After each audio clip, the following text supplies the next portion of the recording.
need more Filipinos in space. That's what I'm gonna say.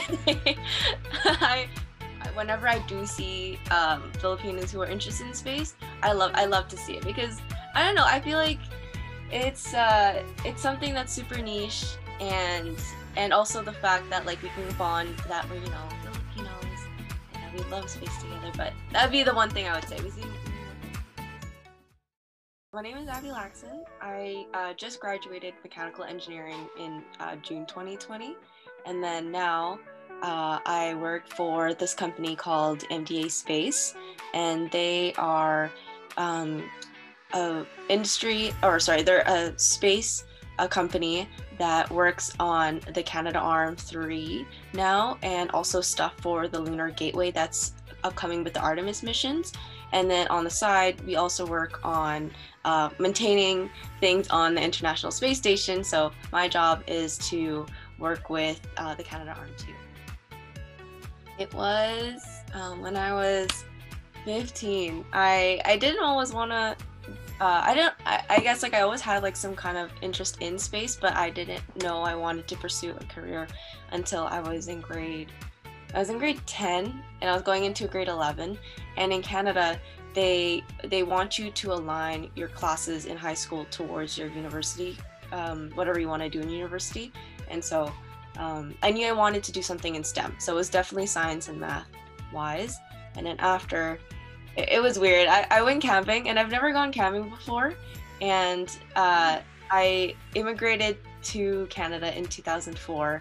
So I never like got to do any, I guess, outdoorsy things because my parents were always moving and I was too busy with school, or like, I don't know, I didn't really experience any like Canadian things until I was in like high school. And yeah, and I was going out camping with some friends, and I don't know why, I'm like a deep thinker. And we were just playing a game outside in the dark, and then all of a sudden like I kind of zoned out, and I like was looking up, and I was like, oh, it's like a super cliche thing, but I looked up and I was like, I want to go up into space. So I was like, you know what, let's align it to be an astronaut. And then I guess it's just become this whole thing in my life now that I just want to go to space, which regardless if I'm an astronaut or not, I just want to go to space. And then after like wanting to research about how you become an astronaut, I was really interested in like working in the space industry, and that's how it became a whole thing. So I was in school for 5 years. It's standard for students in Canadian universities to go to school for 4 years. I actually wasn't in engineering when I first joined. I didn't have like I'm not a very, I guess I wouldn't say I'm like a 4.0 student. I'm a very like average B- 2.7 student. That was like my GPA the whole like 5 years of my life there. But I was in computing science for my first year, and then I luckily transferred into engineering my second year, and that's why it took me 5 years, so 1 + 4 years. And my experience for mechanical engineering here, it was really good, honestly. I feel like I ended up picking the right discipline, because you can also pick like chemical engineering, civil, electrical, software engineering, and I knew that electrical, software, and mechanical were like super popular for the space industry. So either any of those 3 disciplines is good, but I chose mechanical because it's more so focused on designing things and how are things, I guess, built from the ground up. And even though it's difficult to think like, oh, you're into cars, or oh, you're into like oil and gas, or like the nice thing about mechanical engineering is you can like apply to many different industries, and it was the only one that I thought that, oh, okay, I like designing stuff, and then also I'm wanting to go into this niche industry, therefore I need to like mold my classes and just like what I learned towards the space industry, because they don't have a lot of, or at least for my school, the University of Alberta, we're based in a province that is really into oil and gas. And so I would never have like any type of like question about like, oh, find the forces on like this rocket that's going up or something. It was always something about like pipes, or like, oh, what's this, the diameter of this pipe, or what's the stresses on this. So it was important for also during my school career to also be part of like student clubs, so that I could gain experience through that. And being in mechanical engineering, I would do like the mechanical engineering work for like space student groups. One of them is called AlbertaSat, and then the other one is eventually my rocketry team I started named STAR. And I also was part of SEDS too. I would actually help out with their conferences here. So I was super excited when Francesca asked. So yeah. I know I'd get like 1 or 2 things about like me being a girl, and I'm like, okay, whatever. But I would always stand my ground. Don't worry, I would stand my ground. But for difficult, there's like one of the difficult things is definitely juggling my work, or sorry, my like school, and then I was also still working part-time because I have student loans to pay off while I'm here. So I'm like, yeah.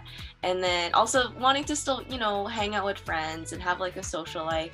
I definitely would say like I'm very like charismatic, and I like having that part of my life, you know, still like being personal and social with people. So yeah, definitely the balance of like work, school, and just friends.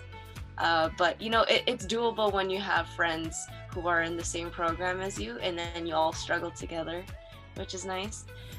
But yeah, definitely the balance of work, friends, and school. So they are based in Ontario, which is, I think, oh my goodness, maybe 3 provinces east of where I live. And a lot of the students who become employees at MDA go to like University of Toronto or University of Ryerson, McGill, all like these Eastern Coast universities, and they actually have like aerospace and space classes, so they have an advantage. I never had any of that, so I'm still kind of catching up in terms of like school things I need to know, and then on the job, like I'm always learning things. Even though like I'm 6 months in and I have colleagues who've been there for like over 2 years, like they're still also learning. So it's just like it's a learning uphill thing, and definitely the work from home makes it difficult because I have to like also start 2 hours ahead. So I usually start at 7 a.m. because it's 9 a.m. there. And then definitely, yeah, the learning curve is huge. Like when you join the space industry, it's especially if you haven't done any research. I never did like a research project in school, but if I had, I feel like I would have had an advantage. So tip, if you ever get to be part of a research group that does space stuff, I would highly recommend that you would get involved. And SEDS is a good way, like, yeah, to get involved, because you know you're like the hub of like, oh, there's these space projects that you can be part of. So it's a good thing that, yeah, SEDS is a thing. And then also getting to know like your professors and people that could help you do space research, because yeah, that is one thing I struggle with, is the learning curve for my work. Oh yes, we need more Filipinos in space. That's what I'm gonna say. I feel like there's so few of us, or at least like here. Well, it's very diverse here, but whenever I do see Filipinos who are interested in space, I love to see it, because I don't know, I feel like it's something that's super niche, and also the fact that like we can bond that we're, you know, Filipinos and that we love space together. But that'd be the one thing I would say, we need more Filipinos in space.